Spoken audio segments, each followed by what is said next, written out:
সুন্দর সরষা ক্ষেত, ভিডিও ছাড়লেই ফর ইউ।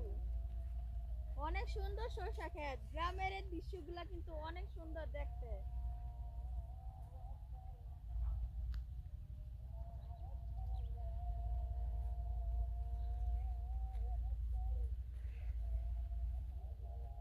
এই যে আব্দুল্লাহকে সরষা ফুল পেরে দিয়ে দিলাম।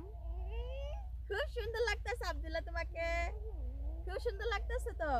আর এগুলা কিন্তু ভুট্টা ক্ষেত, ভুট্টা ক্ষেত গুলো কিন্তু বড় হয় নাই, ছোট ছোট রয়ে গেছে। আর সরষা ক্ষেত গুলো কিন্তু অনেক সুন্দর। আর এদিকে যা দেখতেছেন সব আমার, সব আমার, সব আমার। এই জায়গা সম্পত্তি যা আছে সব আমার।